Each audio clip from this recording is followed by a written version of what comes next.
Well, welcome. Thanks for joining us on this journey of reclaiming any lost joy or finding new joy in your life. I'm so glad that you're a part of this study, not only for yourself, but to be a part of a group and to study with them, learn with them, grow with them all along in this 5-week journey. Now, this journey is going to take us through Paul's letter to the Philippians. On Sunday mornings, I'll be teaching from one section of a chapter or one section of the letter. And then in these video lessons, I'll be sharing some thoughts on a section of the chapter or kind of something that joins up with it. So they'll kind of complement each other, but they'll kind of stand alone together as well. But I do want to encourage you, if you miss a Sunday message, I encourage you to go back and watch it online so you can get all that we have to offer through this series. Now, before we get into the text itself, let's talk a little bit about the circumstances surrounding this letter. Philippians refers to the people who lived in the city of Philippi. It was a city in Macedonia. That's kind of north of Greece. And Philippi was a city that Paul visited on his second missionary journey. It was a church that he had planted, but they went through any number of some rough things while he was there. There was kind of a small church that developed and began to grow, and Paul spent some time there teaching, but he kind of ran afoul of some people when he cast a demon out of a young woman, and the people who were using her to make money got mad, and he wound up getting thrown into jail, he and one of his travelers, Silas. And you may be familiar with this story. That's where they are just singing while their feet are in stocks, and there's this earthquake that releases them from the stocks. They could have escaped the jail, but they chose not to, and they wound up witnessing to the jailer, and the jailer and his family became followers of Jesus. But then they were escorted to the outskirts of the city and basically told that they needed to leave, and so they went on to another town to share the gospel there. This was a church that really meant a lot to Paul. He had great concern for them. You know, these churches that he had to start and then had to leave under such circumstances, you know, he was worried about them, he was concerned for them, and they had a concern for him as well. And as he's writing this church, several years later, he's writing from jail, from prison. And his letter is really a wonderful lesson in taking hold of joy even in the most difficult of situations. And as such, it provides for us guidance on how to hang on to or to reclaim the joy for ourselves when things are painfully hard. In our first Sunday message, we looked at Philippians chapter 1, verses 3 through 8. And in that passage, we're reminded that the Christian life cannot be lived alone.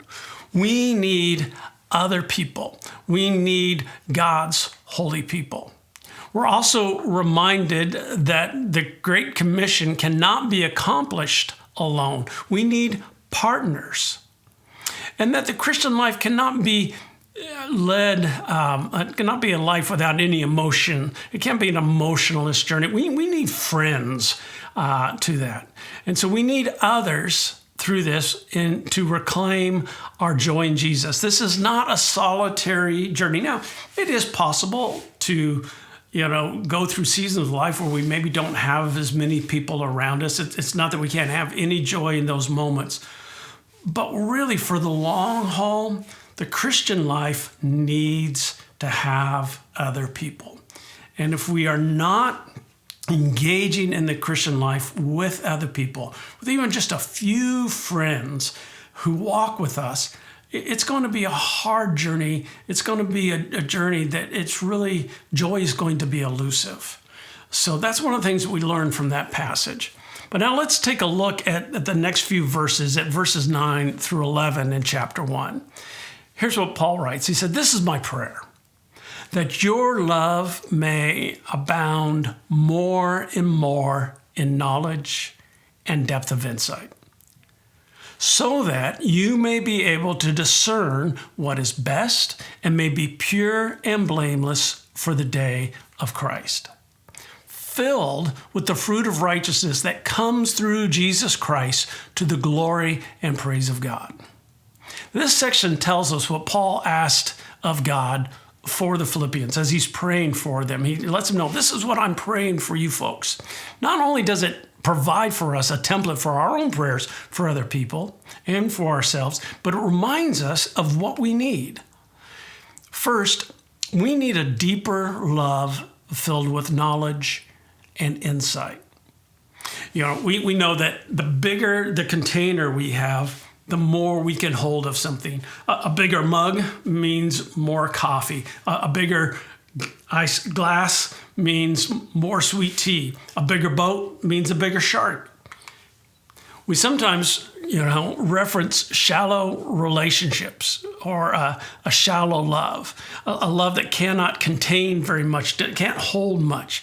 And that's a love that is easily abandoned when our emotions change.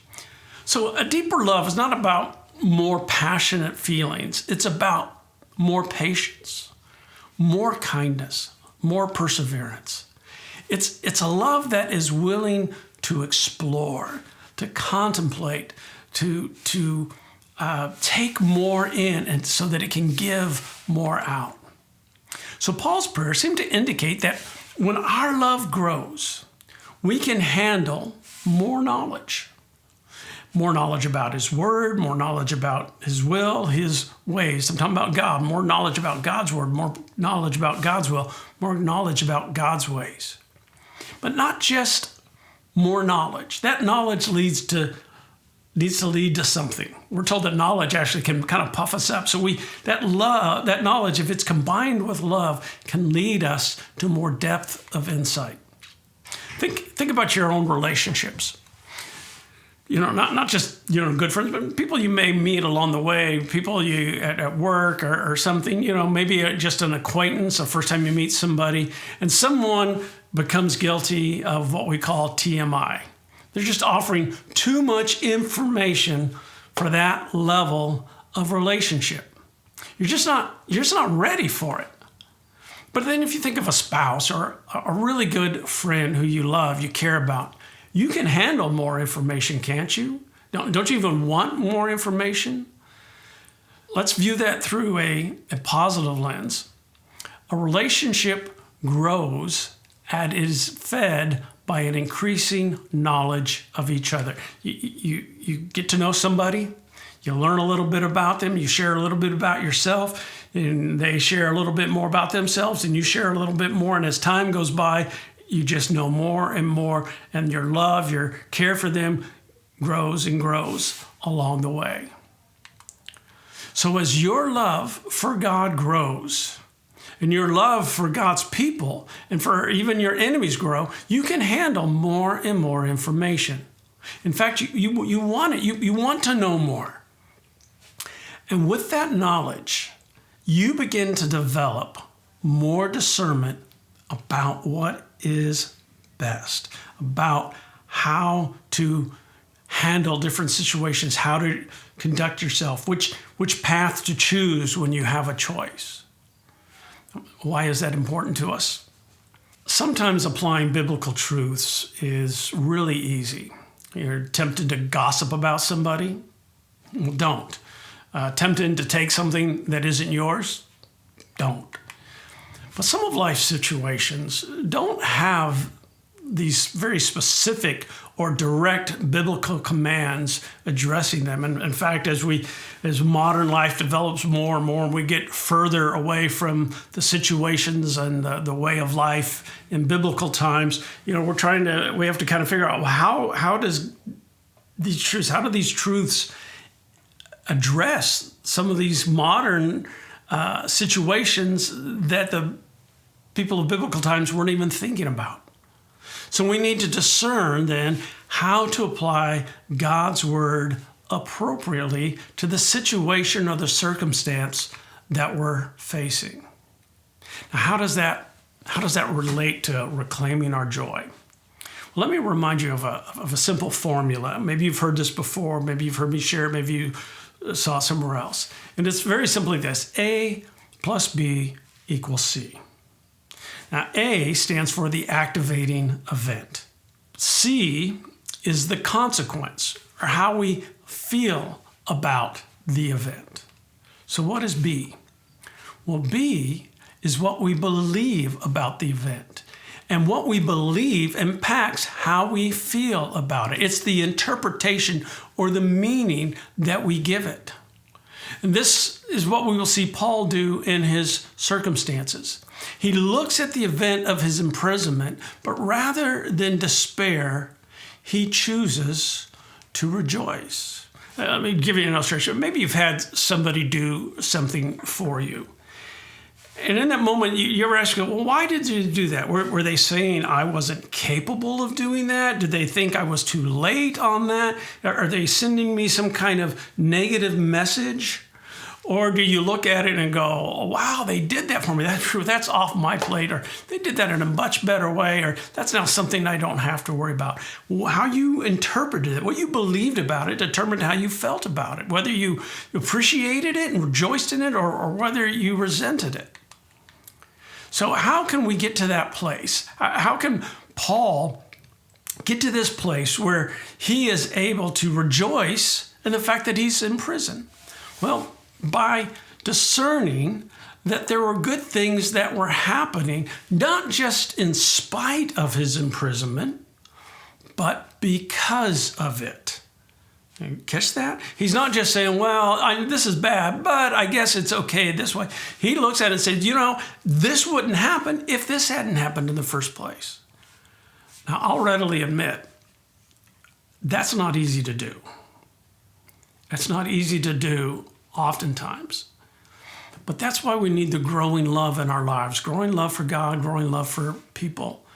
We need that maturity so we can become people who look at what is happening in our lives and find something to rejoice about.